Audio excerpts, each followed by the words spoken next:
Nice to meet you, ma'am. Thank you, po. Nice meeting you. You're so pretty.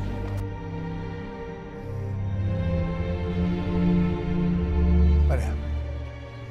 Remember, nung pareho tayong pulis. May naikwento ko kasi yung madre. Yung kursunada mo? Sister Grace. Yun si Vanessa. Yung anak ko sa madre. Demonyo ka talaga. Pero kung totoong anak mo nga yan, paano mo nakuha ang loob niya ni kaibigan ni Elias yan? Akala ko patay na yung babaeng yun eh.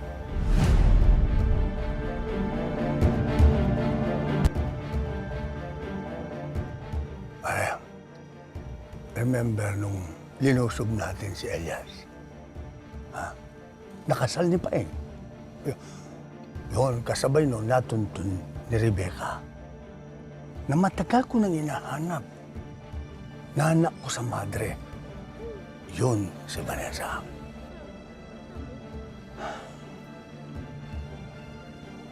Nabaril siya sa ulo. At nawala ng alaala.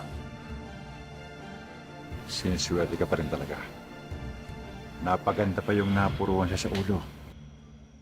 Si Satanas na ang gumawa ng paraan para magkasama kayo ulit ng anak mo. Ikaw talaga. Ayos, ganun pala. Pwes, hindi na rin niya maalala kung gaano siya kagalit sa akin. Tsaka ngayon ko lang napansin, ha?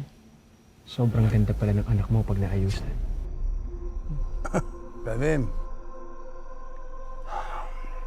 ito seryoso ako. Ni Daliri, huwag na huwag mong gantiin. Ikaw tumba kita. Relax, Mr. President.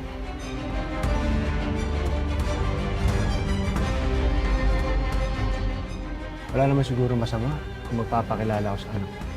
Ben! Dali! Pare,